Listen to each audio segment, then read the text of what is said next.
예, 안녕하세요. 모든 집 연구소의 심희준입니다. 반갑습니다. 저희 회사는 직영 건축을 도전하시는 그런 건축주분들에게 저희가 다년간 경험을 쌓아온 건축 지식과 그다음에 공정 관리, 인허가, 서류적인 부분까지 모두 컨설팅 해드릴 수 있는 업체고요. 그리고 이 직영 건축이라는 게 단점도 있지만 장점이 더 많다고 생각을 하거든요. 근데 일반 건축주 같은 경우는 직영 건축에서 제일 어려운 것들이 자재 수급이라든가 그다음에 전문적인 인프라 건축 인력들을 어디에서 수급을 해야 되는 거냐. 근데 솔직히 그런 인프라를 모르거든요. 근데 저희 같은 경우는 그런 인프라를 다 갖춰 있기 때문에 기초서부터 최종 마감까지 전문 인력들을 이제 공급을 해줌으로써 공기에 쫓기지 않고 그다음에 건축주가 원하는 방향대로 그다음에 매번 설계 변경이라든가 아니면 건축가 바뀔 때마다 이제 추가금에 대한 스트레스를 좀 더 덜어드릴 수 있고 그리고 원가 절감에 중점을 뒀기 때문에 만약에 지형건축 하시는 분들이 저희 회사에 의뢰를 하셔서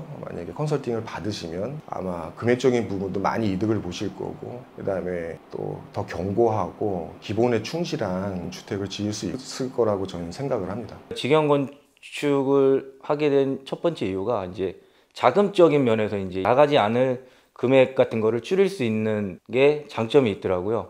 그래서 이제 대표님하고 컨설팅을 받고 그다음에 모든 대금 지불을 대표님이 하는 게 아니라 이제 제가 직접 다 자재비라든가 인건비라든가 아니면 모든 부대 비용을 제가 다 직접 결제를 하고 제가 다 지급을 하기 때문에 뭐 어디서 돈이 새어 나가고 불필요한 돈이 그런 불필요한 돈을 나가는 것을 막을 수 있어서 건축하는 데 있어서 건축비를 많이 절감할 수 있었고요. 이 집 같은 경우는 지금 이제 직영공사를 했기 때문에 지금 1, 2층 합쳐서 66평이거든요. 근데 순수 건축비, 그러니까 기초공사 포함, 그다음에 이제 외관, 내장, 그다음에 지붕 포함해가지고 3억 5천 정도가 들었어요. 3억 5천 정도가 들었고, 그다음에 인허가비, 설계비 이런 거하고 다 이런 이제 추가 비용이 한 1억 정도 들었고요. 그래서 토탈적으로 지금 이 집 건축하는데 한 4억 5천 정도가 들어가 있습니다, 지금.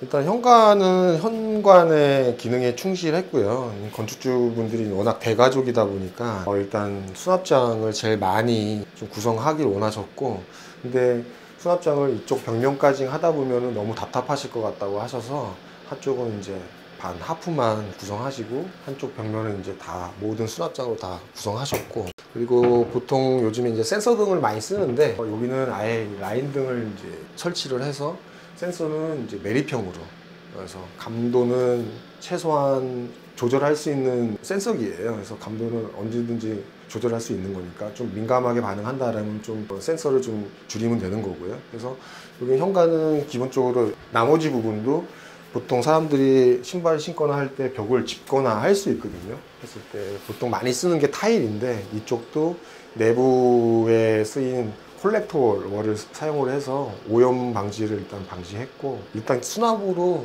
기본에 충실한 곳이에요. 일단 현관에서 들어오시면은 이제 삼연동 중문이 있고요. 중문은 예림도어를 사용을 했고 여튼 좀 답답한 걸 싫어하셔서 전체적으로 유리를 넣었고요. 그다음에 이제 이쪽은 이제 배전판과 통신함이 모두 모여 있는 곳인데 보이는 걸 워낙 싫어하셔서 근데 이쪽 가정집 같은 경우는 요즘에 전기를 많이 사용하는 부분 때문에 각 실별, 각 라인별로 해서 구성을 다 해놨어요. 그래서 이제 앞으로 추가적으로 뭐 가전을 더 하신다거나 아니면은 이제 계속 전력 사용 양은 많아지기 때문에 그 부분까지 고려해서 최대한 분기를 많이 해놓은 사례이기 때문에 장기적으로라도 이제 사용하실 때 배전판 때문에 문제가 생길 일은 없을 것 같고요. 이제 현관에서 들어오시면은 이쪽은 이제 안방이 될 거고요.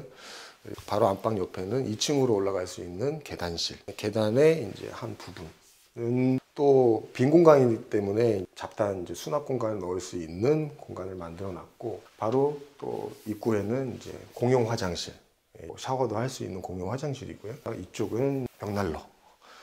워낙 건축주분이 이제 벽난로의 효과를 전에 집을 지을 때 너무 보셔서 이번에도 꼭 설치하고 싶다고 하셔서 벽난로를 설치하셨고 그리고 이쪽이 거실입니다. 거실 같은 경우도 일반적으로 저희가 제일 기본에 충실을 했고요. 일반 아파트처럼 구조는 뭐 비슷하게 했지만은 이제 주방과 LTK 구조로 마주보는 방식으로 했고요. 전체적으로 집에 평수가 있다 보니까 거실도 매우 큰 편이고, 그리고 주방도 매우 큰 편이고, 이쪽에서부터 이쪽까지 전체 길이가 거의 6m에 달하는 공간이기 때문에 웬만한 아파트보다는 더 크게 느껴질 수 있으실 거예요. 그 다음에 이제 조명 같은 경우는 복도서부터 주방 라인까지 하나로 이어지는 라인 등을 좀 사용을 했고요. 그리고 이쪽 부분에서 저 끝에까지 이어질 수 있는 조명이 하나로 이루어지는 구성을 한번 해봤는데, 이것 또한 결국 건축주분이 원하시는 부분 다 감안을 해서 반영을 한 거고요. 조명은 워낙 집이 크다 보니까 부분 제어를 할 수 있게끔 저희가 다 나눠놨습니다. 그리고 또 보시면 여기는 이제 실링팬 같은 경우는 요즘에 많이 다는 유행이다, 대세다라고 하지만은 저는 솔직히 실링팬 같은 경우는 멋보다는 확실히 냉방, 그다음에 난방에 도움이 되는 기능적인 부분을 저는 생각을 하거든요. 그래서 이거는 건축주도 꽤 원하셨고 저도 또 욕심을 부렸던 부분이라서 좀 괜찮은 좀 실링팬을 지금 일단 설치를 했어요. 3년 전에 알게 된 자재인데 한솔에서 나오는 이제 콜렉터월이라는 자재예요. 이 콜렉터월 같은 경우는 일단은 한솔에서 제작한 자재이기도 하고 내장재로 나온 거예요. 외장재도 있지만은 일단 저희는 내장재로 선택을 했고, 선택한 이유 중에 제일 큰 이유는 일단 오염 방지거든요. 오염 방지고 강도. 그래서 말 그대로 타일 느낌. 어느 누구도 봤을 때 아 이게 뭐지? 잘 모르실 거예요. 타일인가? 라고 했는데 막상 보면은 워낙 타일보다는 더 따뜻하고, 그 다음에 색상도 질감도 분명히 있고요. 그 다음에 이 한 장의 크기가 2400에 1200이에요. 그래서 하나의 판이 널찍널찍하게 시공이 되어 있기 때문에 요 중간 이음의 라인이 넓기 때문에 이 매지가 없다는 건 그만큼 조잡스럽지 않다는 거거든요. 그리고 이 자재와 맞게끔 이 바닥도 처음에는 이제 원목마루를 계획을 하셨는데 원목마루의 단점이 찍힘이라든가, 그다음에 또한 그것도 원목마루이기 때문에 이제 어느 정도의 갈라짐, 그다음에 이제 색바램 이런 것들이 있을 수 있거든요. 근데 원목마루가 원래 그게 또 단점이지만 또 장점이기도 해요. 더 고급 주택처럼 느낌을 내기 위해서 타일로 바꾸기를 또 원하셨고, 저도 컨셉이 딱 맞았다고 생각을 해서 저희가 이제 폴리싱 타일로 다 600 타일로 했는데, 시공 방법도 일반 업체들이 하는 거하고는 좀 차별화를 둔 게, 이 폴리싱 타일 하시려고 하시는 분들이 제일 겁내하시는 부분들이 뭐냐면은 만약에 떨어진다, 매지가 갈라졌다, 그 다음에 또 아니면 들썩들썩 거린다, 이런 부분들이 제일 고민이세요. 보기는 좋고 고급스러워 보이는데, 근데 그 부분이 왜 그런 거냐면은 기본적으로 이제 밑바탕에 이 타일을 하기 전에 밑작업을 해야 되는데 밑작업을 안 하는 경우가 많아요. 깨끗하게 청소하고 그 이제 본드가 붙을 수 있도록 우리가 이제 접착제라고 하죠. 프라이머를 2회 도포하고, 그리고 그 이외에 이제 본드를 붙이는 방식인데, 본드도 일반 세라픽스를 쓰게 되면은 그건 나중에 하자가 나거든요. 근데 아예 엄연히 자재가 지정돼 있어요. 이렇게 우리나라처럼 온돌, 바닥 난방을 했을 경우 쓰는 본드가 드라이픽스가 온돌 난방이 따로 있거든요. 그 자재를 써서 최대한 타일밥이라고 하는 그 본드의 층을 두껍게 하면은 우리가 흔히 말하는 껐덕껐덕거리는 그런 현상은 있을 수가 없고, 그리고 매지도 사이에 충분히 잘 채워놓고 하면은 하자는 오히려 마루보다 덜하다라고 생각을 하고, 이 부분에 대해서는 건축주도 많이 만족하시고 저도 솔직히 시공해놓고 많이 만족하는 부분이에요. 일단 이 주택에 쓰인 자재 중에 제가 제일 중요하게 건축에서 생각하는 요소 중 5가지 중 또 기초 다음으로 중요하게 생각하는 게 창호거든요. 또 지붕도 중요하다고 하지만 또 창호가 30% 정도의 열 손실을 일으킬 수 있기 때문에 창호를 매일 중요하게 생각하는 요인 중에 하나인데, 보통 목조주택에는 쓰이는 창호가 정해져 있어요. 미국식, 독일식, 그다음에 가끔 가다가 이제 KCC라든가 LG 샤시를 쓰는 경우가 있는데, 샤시 같은 경우는 목조주택에 최적한 창호도 아니고, 그다음에 이제 흔히 말하는 바둑개가 목조의 골조하고 전혀 맞지가 않아요. 그래서 안으로 당기든 밖으로 밀든 결국에는 그 프레임이 반만 걸려 있는 거기 때문에 단열이 안 된다고 보시면 되는 거거든요. 근데 살라만더 도어는 기본적으로 모든 조건을 다 충족하는 창호예요. 살라만더에서는 DP 방식으로 나와요. 그래서 어느 아이들도 쉽게 열 수 있는 방법이거든요. 그래서 만약에 위로 하게 되면 이쪽 바깥으로 싹 나오면서 환기가 되는 방식이고요. 요 안에서 이제 환기가 됩니다. 이 자체로도요. 그다음에 손가락으로 살짝 밀어도 자연스럽게 열리거든요. 그래서 일단은 예전에는 단열은 잘 됐는데 너무 사용하기 불편했다라고 하는데 그거를 감안해서 나온 DP 방식으로 살라만드 도어는 이걸 제작을 하고 있고, 또 이 도어의 장점이 뭐냐면은 열 관리율이 0.766까지 나와요. 그래서 지금 주택에 쓰이는 자재 창호 중에는 이 정도만한 스펙이 있을까 정도로 매우 좀 훌륭한 창호라고 생각하고, 기본 유리의 두께는 47mm. 지금 살라만드에서 생산하는 유리 페어의 두께 중에 제일 두꺼운 페어를 사용했고, 이 유리 같은 경우는 뭐 일본적으로 다른 영상이나 이런 데서도 많이 보셨겠지만은 기본적으로 강화 유리 기본적으로 들어가 있고, 그리고 그 외에 아르곤 가스, 그 다음에 로이 코팅이 외부, 내부 이중으로 되어 있기 때문에 유리에서도 1등급. 그 다음에 단열은 뭐 말할 것도 없고요. 그 다음에 어디에도 봐도 실리콘이 없을 거예요. 그래서 실리콘이 들어갔다라고 하는 건 샷이, 실리콘이 안 들어가고 가스켓 방식으로 됐다라고 하면 이건 시스템 창호. 근데 어느 누구나 잘 모르지만은 창이 많으면 좋지 않냐라고 하는데, 창이 많으면 슬라이드는 어쩔 수 없이 압축 방식이 아니기 때문에 기밀이 떨어질 수밖에 없고, 기밀까지 1등급이 나와야지 좋은 창호이기 때문에 웬만하면 주택에는 이런 고급 창호를 쓰는 게 좋다. 뭐 가격은 좀 나가긴 하지만 이것 또한 컨설팅을 받으셔서 저희 업체 코드를 사용하시면 업체가 납품받는 가격으로 사용할 수 있으시니까 저는 안 쓸 이유가 없다고 생각합니다. 이 주택은 일단 거실하고 주방이 LTK 구조 마주보는 방식으로 되어 있는데, 여기 사모님께서 일단 주방이 엄청 큰 걸 원하셨어요. 그래서 보통 이 비율을 보시면 다시 한번 영상에 뭐 나올지는 모르겠으나 거실과 주방이 거진 1대1이에요. 보통 봤을 때 거실이 3이 되고 보통 비율이 2 정도 되는 건데, 보통 지금 이 집 주택 같은 경우는 반반이거든요. 그리고 워낙 대가족이기도 하고, 지금 주방 같은 경우는 이 안에 보통 아일랜드 식탁과 아니면은 싱크대 중간 사이가 보통 1.8m에서 2m 정도 확보하는 게 최대인데, 이 안에는 지금 넓이가 거진 2.5m 정도 돼요. 여기는 청구 높이가 3m다 보니까 여기서 한번 끊어갈까라고 했는데, 건축주분께서 워낙 수납을 중요시 하셔서 아예 3m 위에까지 수납을 했고요. 근데 너무 높다 보면 여기 사모님이 키가 엄청 크지 않으시기 때문에 많이 사용하는 것들은 밑으로 플랫장을 넣어서 사용할 수 있게끔 그렇게 구성을 했어요. 자주 사용하시는 거는 밑에다가 쓰시고, 자주 사용 안 하는 건 위에 수납할 수 있게끔 했고요. 그 다음에 이런 싱크대라든가 싱크의 싱크볼이라든가 그 다음에 수전이라든가 이런 것들도 저희가 업체에다 맡기지 않고 저희가 다 인터넷에서 서치하고 물스크지 고민을 하고 제일 합리적인 가격으로 저희가 구매를 해서 설치할 때 요 싱크볼은 별도로 설치해 달라고 요청을 한 거고요. 처음에는 제가 여기 사모님께서는 이쪽 이렇게 기역자로만 하시고 이쪽에 탁자를 놓기 원하셨어요. 근데 탁자를 왜 놓게 됐냐면은 사모님이 탁자를 사신 지가 얼마 안 되셨대요. 그래서 이 탁자를 버리기가 너무 아까워서 그걸 놓으시려고 하다가 제가 좀 고집을 폈습니다. 그래서 아일랜드를 설치를 해야 이쪽 이미지가 이쁘게 나올 것 같다. 저는 이렇게 또 설명을 들었는데, 다행히 막판에 이제 저희가 사모님이 양보를 해주셔서 아일랜드로 설치를 하게 됐고, 근데 워낙 대과적인 만큼 지금 일반 아일랜드보다는 지금 많이 2200까지는 저희가 빼놓은 거거든요. 그래서 6인, 여기는 지금 총 5인 가족인데 6인 가족도 이렇게 넉넉하게 앉고 먹을 수 있는 아일랜드를 선택하게 됐어요.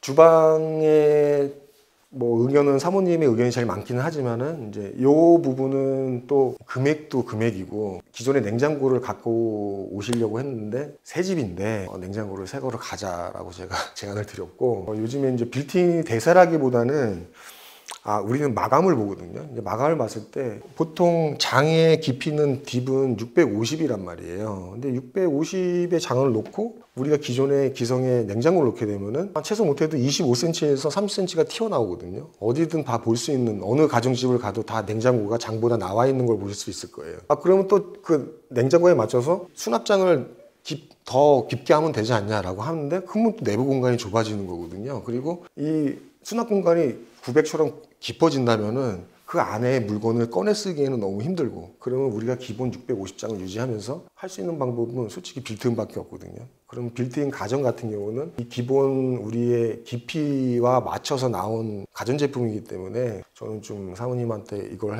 했으면 좋겠다라고 의견을 했고, 사모님도 흔쾌히 한번 해보자라고 하셔서 진행된 거고, 그래서 이거는 저희가 뭐 제가 고집핀 거보다는 사모님도 원하셨고 같이 이런 부분에 대해서 공간이 좁아지는 것보다는 그래도 이렇게 깔끔하게 마감이 떨어지는 게 좋지 않겠냐라고 해서 사모님도 좋다고 하셨고 해서 진행된 부분인 것 같아요. 일단 주방에서 보조적으로 또 사용되는 부분들은 지금 주방도 수납이 워낙 많지만 그 외에 이제 정말 자주 안 쓰는 거, 그리고 이제 세탁, 건조, 그다음에 보조 냉장고는 외부에 꺼내놓기 힘들거든요. 이렇게 인테리어 잘 해놓고 집 이쁘게 해놨는데 지저분한 것들을 감출 수 있는 곳이 꼭 집에 내부엔 필요하거든요. 그게 다용도실의 역할이라고 봐요. 팬트리 룸이라든가. 그래서 저희도 이거를 어디다 구성할까 했는데 당연히 주방에서 제일 가까운 곳에 사모님이 원하셨고, 저 또한 그런 잡다한 물건들은 주방에서 가깝게 들락날락 하면서 쓰는 것이 편하다고 생각을 해서 이 옆쪽을 했는데, 우리가 흔히 말하는 슬라이드 문이라든가 이런 포켓도어라든가 그런 문을 닫기가 싫었고, 요즘 또 그래도 유행은 또 따라가는 것도 있고요. 요즘에 이게 문인지 아니면은 가구인지 모를 그런 인테리어가 대세이기 때문에 요번에 저희가 이걸 한번 적용을 한번 해봤고, 이거 보시면은 수납장처럼 보이지만은 보통 봤을 때 가구로 된 가구 재질을 쓰는 도어를 다용도를 쓰게 되면 이제 당기는 부분이었거든요. 근데 그게 불편하니까 얘를 이제 미는 방식이에요. 이렇게. 예. 템퍼가 됐으면은 기존에는 경첩을 이쪽에 다는 방식인데 경첩을 일부 하중을 나눠서 사이드에 달게 되면은 얘가 오히려 밀면서 들어갈 수 있는 구조가 돼버리거든요. 그래서 이런 부분은 버리지 않고 쪽수납장으로 다 쓰고요. 반대쪽도 똑같고요. 그래서 나중에 닫을 때도 여기만 밀시면은 닫을 수가 있고. 시공적인 기능적인 부분은 많이 고민을 하는데 인테리어적인 부분은 솔직히 저도 어느 정도는 제 영역 밖이라고 생각하거든요. 그럼 저는 기능적인 부분은 항상 공부를 하지만 인테리어적인 부분은 또 저희보다 더 전문가들이 항상 시도하고, 그다음에 그런 좋은 것들을 이제 많이 시도해 본 다음에 아 이게 맞다라고 하면은 또 우리가 흔히 자랑도 한다고 하잖아요. 자랑다고 나 이런 거 할 줄 알아, 이런 거 개발했어 하고 요즘 유튜브라든가 인스타라든가 부분에 많이 공유가 되거든요. 그럼 저도 그 영상을 보고 이걸 어떻게 표현했을까? 보통 일반인들은 모를 수 있어요. 근데 저희처럼 이제 엔지니어 출신들이나 이제 건축 경험이 많은 사람들은 원리를 알기 때문에 그분들이 힘들게 개발해서 해본 거지만 저희는 힌트를 얻어서 금방 적용할 수 있기 때문에 몇 번 해봤는데 워낙 반응도 좋았고 이 집에도 한번 적용해보고 싶어서 추천을 드렸는데 다행히 잘 마감이 나와서 이 부분도 좀 만족스러운 부분이에요. 안으로 들어오시면 이제 이렇게 세탁기 하고 그다음에 이제 보조 냉장고, 김치하고 각종 또 수납장, 여기 쪽도 다 수납장입니다. 수납장인데 요 세탁기는 왜 위로 올리셨냐면은 이건 또뭐 제가 제안을 드렸지만은 계속 숙여서 일을 해야 되는 상황이거든요. 근데 요즘에는 이렇게 선반을 하나 넣어서 수납장을 놓고 이렇게 올리게 되면은 사용하기가 좀 편하거든요.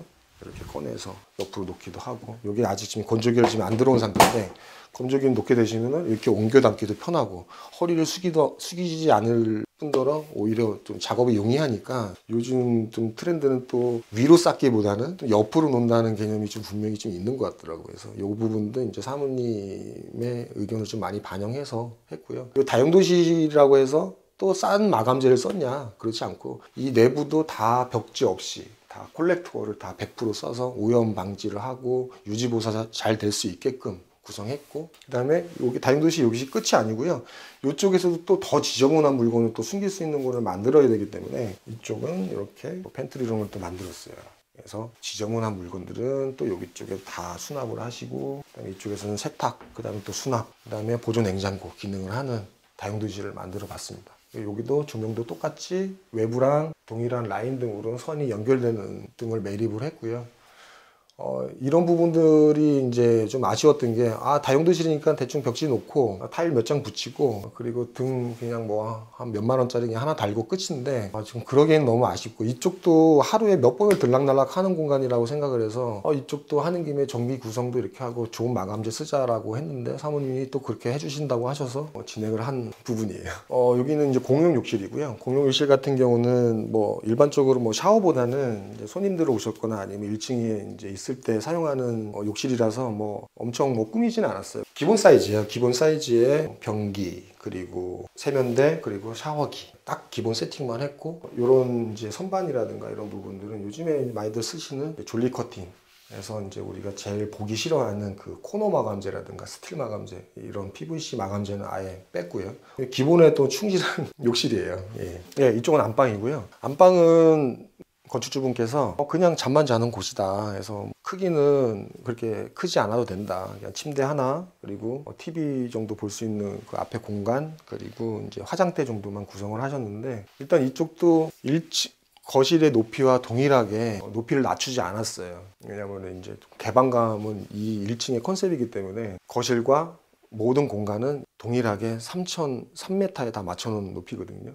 그리고 여기는 뭐 방은 기본의 방에 충실했기 때문에 엄청난 뭐 신경을 쓴 부분은 없고요. 단지 조명 같은 경우는 일단 이걸 바리솔 조명이라고 하는데 바리솔 조명의 장점은 뭐냐면은 일단 매립돼서 천장과 이제 면이 일치하다는 거고, 그다음에 면적이 넓은 곳에서 빛을 자연스럽게 전체적으로 흘려보내는 식으로 내려보내기 때문에 눈의 피로도가 덜하고 그다음에 좀 따뜻하다라고 생각하시면 되고, 바리솔 조명 같은 경우도 예전에 많이 비쌌어요. 근데 요즘에 이제 업체도 많이 생기고 그다음에 이제 경쟁을 하다 보니까 당연히 단가는 내려오기 마련인 거고 해서 부담되지 않는 가격이라서 이것도 저희가 잘 설득을 해서 시공을 했는데 워낙 깔끔하고 보기 좋고, 관리는 안전기만 관리하면 되는 부분이기 때문에 점검구에서 안전기가 혹시나 이상이 생겼을 때 안전기만 갈아주신다면은 영구적으로 사용할 수 있는 조명이니까 인테리어 효과도 좋고 그다음에 눈의 피로도도 현저히 낮아지고 해서 이만한 또 요즘 조명이 트렌드에 좀 맞는다 생각해서 적용했고, 간접 조명은 이제 뭐 치침등이라고 생각하시면 될 것 같아요. 그리고 간접등은 뭐 치침등으로 사용도 하지만 보통 커튼의 윗면을 보이기 싫어서 하는 거 부분이기 때문에, 그래서 간접등은 저희가 했고 이제 치침등 같은 경우는 이렇게 또 따로 필요하셔서 벽면 인테리어 좀 했는데, 뭐 인테리어기보다는 이제 조명으로 좀 모양을 냈다고 봐서 안방에서는 뭐 표현 엄청난 걸 한 건 없어요. 이제 이쪽에 보시면 화장대를 이제 그냥 기성 제품을 사야 되나 말아야 되나 하다가 이쪽 드레스룸으로 들어가는 공간에 요만큼 이제 구조적으로 벽이 생기게 됐어요. 근데 이 벽을 없앨 수가 없었어요. 왜냐면은 이 부분이 힘을 많이 받는 구조적인 이제 내력벽이기 때문에 이 벽만 탁 나와 있으면 어떡하나라고 하다가 이거는 말 그대로 이 깊이에 맞게끔 우리가 그럼 차라리 가구를 만들어서 화장대를 만들어 드리자라고 해서 또 사모님도 좋다고 하셔서 우리가 이제 목공사할 때 만들고, 왜냐면 조명이 있어야지만 또 화장을 할 수 있으니까 조명을 이렇게 매립으로 놓고, 그 다음에 가구 공사할 때 이 부분만 또 좀 추가적으로 더 했고, 이런 부분들이 이제 다 하는 김에 하니까 가격이 다 내려갈 수 있는 부분이거든요. 이쪽은 안방에서 이어지는 드레스룸이고요. 드레스룸이라고 보다는 붙박이장 한 거예요. 근데 이제 보통 드레스룸 같은 경우는 이제 장을 안 하고 옷을 걸어 놓는 방식인데, 써보신 분들은 아시겠지만은 드레스룸 같은 경우는 이 장이 없으면 먼지가 쌓이거든요. 근데 이거 경험이 있으시다 보니까 아무리 드레스룸이라고 하더라도 장을 설치해서 먼지가 쌓이는 걸 방지하시겠다라고 하셔서 옷걸이를 안 놓으시고 시스템 장을 안 놓으시고 다 모든 붙박이 장으로 다 놓으셨고요. 그리고 여기는 또 안방과 이어지는 욕실이고요. 요 사이즈는 거실에서 얘기했던 사이즈랑 동일하고요. 도어도 동일한 걸 썼고, 근데 좀 차이가 있다면은 이제 기존에서 사용하시는 그런 휴지거리 같은 거 있잖아요. 근데 여기는 저희도 또 인스타나 이런 인테리어적인 요소를 좀 보고 말 그대로 저희도 따라한 거죠. 근데 이거를 구매를 하려고 하니까 100만 원 이상을 달라고 하더라고요. 그래서 저희가 가구 공사할 때 저희가 도면을 그려드리고 이걸 좀 저렴하게 제작할 수 있냐라고 하는데 주방 가구 하시면서 서비스를 다 해주셨어요. 그래서 이렇게 또 휴지거리는 또 이렇게 이쁘게 좀 표현 한번 해봤거든요. 이쪽은 이제 계단이 2층으로 올라가는 계단이고요. 계단의 양쪽 마감재도 거실의 마감재와 동일한 한 가지 제품 콜렉터홀로 다 마감을 했고요. 그래서 전체적으로 이 색상은 건축주께서 직접 고르신 거고, 뭐 이런 이제 조명 나오는 부분 같은 경우는 워낙 저희가 목공사의 내부 작업이 많기 때문에 모양이 낼 수 있는 게 뭐가 있을까라고 해서 너무 심심해서 저희가 원목을 사용해서 매립 조명을 놓고 뭐 손잡이의 기능도 하고, 이 바닥에 이제 계단 마감재는 보통 이제 멀바우라든가 그다음 집성 판재를 많이 쓰거든요. 이제 그 집성 판재의 단점이 뭐냐면은 일단 수분이 있기 때문에 이제 시공할 당시에는 괜찮은데 만약에 시간이 좀 지나고 겨울을 나고 여름을 지나게 되면은 수축 팽창을 하면서 끝에가 벌어진다거나 뒤틀어진 부분이 일어날 수 있어요. 안 그런 자재도 있지만은 뭐든지 자재라는 건 뽑기를 잘해야 되듯이 변형이 잘 안 되는 자재도 있지만 변형이 되는 자재도 있거든요. 근데 그게 또 하자는 아니에요. 그 자재의 특성이기 때문에. 이 부분을 어떻게 할까 저희도 많이 고민을 했고, 이 부분은 제가 예전서부터 오랫동안 고민했던 방법인 그런 고민인데, 제일 좋았던 거는 제일 최근에 저희도 힌트를 얻은 건데, 마루 마감재를 같이 감아서 올라가면은 문제가 생기겠느냐. 왜냐면 마루 마감재는 바닥에 시공하고 10년이든 15년도 쓸 수 있는 마감재들이잖아요. 근데 왜 계단은 안 쓰냐라고 했을 때 저도 찾아봤는데 다 또 이걸 시도해서 미리 쓰고 계신 분들이 많더라고요. 그래서 만족도 높고 하자일도 적고, 그리고 이제 갈라짐이라든가 그다음에 코너에 수축 팽창도 아예 없다. 저도 생각을 해서 시공을 했고, 그래서 전체적으로 이 색상은 건축주께서 직접 고르신 거고, 그래서 하자 없는 제품을 뭘로 시공을 해야 되나라고 하다가 건축주가 또 제가 제안한 방법을 또 따라 주셔서 저희가 이제 마루 마감재로 계단을 다 모두 시공을 했고요. 뭐 이런 이제 조명 나오는 부분 같은 경우는 워낙 저희가 목공사의 내부 작업이 많기 때문에 모양이 낼 수 있는 게 뭐가 있을까라고 해서 너무 심심해서 저희가 원목을 사용해서 매립 조명을 놓고 손잡이의 기능도 하고, 그 다음에 좀 인테리어적인 부분도 생각을 해서 한번 재미나게 한번 시공을 한번 해봤어요. 그 다음에 좀 인테리어적인 부분도 생각을 해서 한번 재미나게 한번 시공을 한번 해봤어요. 이제 2층으로 올라오시면은 이쪽 계단을 올라오시면 이게 계단 창을 좀 크게 냈는데요. 채광창 같은 경우는 계단실에 저는 왜 필요하다고 생각하냐면은, 남향이라면 이렇게 채광창을 놓는 게 자연광 때문에 어둡지 않고, 일단은 또 채광이 좋기 때문에 또 밝아 보이고, 근데 구조는 또 일반적인 구조인 것 같아요. 근데 여기 지금 2층의 거실은 보통 30평대 아파트의 크기예요. 1층이 거진 40평대의 거실 크기를 구현해냈다면 2층은 또 30평대의 거실 크기를 구현했어요. 거실 마표는 이 뒤에 이제 산의 뷰를 보기 위해서 이렇게 픽스 창을 똑같이, 거실 계단실에 있는 창과 똑같이 이렇게 픽스 창을 구성을 하셨어요. 자재는 1층과 동일하게 모두 100% 방까지 다 600 폴리싱 타일이 들어갔고, 벽면도 콜렉터홀이 다 들어갔고요. 여기는 그냥 순수하게 방, 그 부분은 이제 공간만 한번 보면 될 것 같고, 2층 방 4개 중에 이제 방 1개고요. 이쪽은 남향에 배치된 방이고, 모든 컨셉은 다 똑같아요. 이쪽 보시면은 개인 붙박이장 다 설치되어 있고, 보통 보면은 거실을 못 내고 방은 또 바닥재 같은 거를 싼 걸 쓰기도 하거든요. 근데 여기는 다 연결돼서 똑같이 폴리싱 타일로 다 연결해서 바닥재 망감은 1층, 2층 방 모두 동일한 제품으로 썼어요. 1층에 설치되었던 발해술 조명이 또 집 방의 모양만큼 또 따라서 다시 또 시공을 했고, 그래서 이쪽으로 또 넘어가시면 같은 사이즈 또 방이거든요. 단지 구조만 다를 뿐 또 들어오자마자 붙박이장, 그다음에 또 바리솔 조명, 간접등, 적당한 크기의 방이죠. 이쪽은 또 반대편에 방 2개가 구성되어 있는 곳인데, 이쪽 같은 경우는 이 방과 이 방을 반을 나누면서 붙박이장을 이쪽으로 매립을 했어요. 그래서 붙박이장이 이쪽 방과 이쪽 방이 마주보는 방식으로 저희가 여기 가벽을 세워서 붙박이장을 매립을 했고, 보일러는 1층에 달리더라도 컨트롤은 분기를 2층에서 달아야 되는 부분이니까, 그래서 여기는 그런 수납 공간을 넣을 수 있게끔 해서 수납도 쓸 수 있겠지만은 이제 말 그대로 이제 분배기를 이쪽 2층에서 제어할 수 있게끔 해놨고요. 그리고 이제 이쪽이 이제 또 남향방이고요. 이쪽도 반대편 방이랑 똑같은 크기의 똑같은 붙박이장에 바리솔 조명하고 간접등, 그다음에 에어컨, 공두장치, 딱 기본에 충실한 크기와 적당한 수납이 할 수 있는 이렇게 구성이 됐고, 이쪽은 모든 3개의 방보다는 살짝 작습니다. 또 이 방이 왜 필요했냐면은, 모든 주택은 소방관 진입창이 필요하거든요. 소방관 진입창이 왜 필요하냐면은, 화재가 일어났을 때 소방관이 진입할 수 있는 창을 의무적으로 2층 집은 설치를 하게 돼 있는데, 얘는 깰 수 있게끔 만들어 놓은 거라서 단열적인 부분이 취약해요. 그럼 이제 이 창호가 규격이 정해져 있는 건데 사이즈를 줄일 수도 없고 늘릴 수도 없고 취약점이 생길 것 같아서 잘 안 쓰는 방, 이쪽으로 일부러 구성을 했고, 그래서 이 공간이 어떻게 보면은 방으로 쓰기에는 제가 봤을 때는 좀 무리가 있는 것 같고, 수납장이라든가 이런 짧게 게스트룸 정도 쓰시려고 구성하는 방인 것 같아요. 이제 앞으로 저희 직영 건축을 도전하시는 분들은 저희 네이버에 검색하시면, 저희 모든 집 연구소를 검색하시면 저희 카페가 나옵니다. 카페에 가입하셔서 모든 설계도라든가 그다음에 진행되는 현장별로 다 보실 수 있게끔 저희가 다 열어놨으니까, 직영 건축 도전하시는 분들 저희한테 연락 주시면 저희가 성심성의껏, 그다음에 저희 전문 지식을 꼭 집이 잘 지어질 수 있도록 저희가 최대한 도와드리겠습니다. 감사합니다.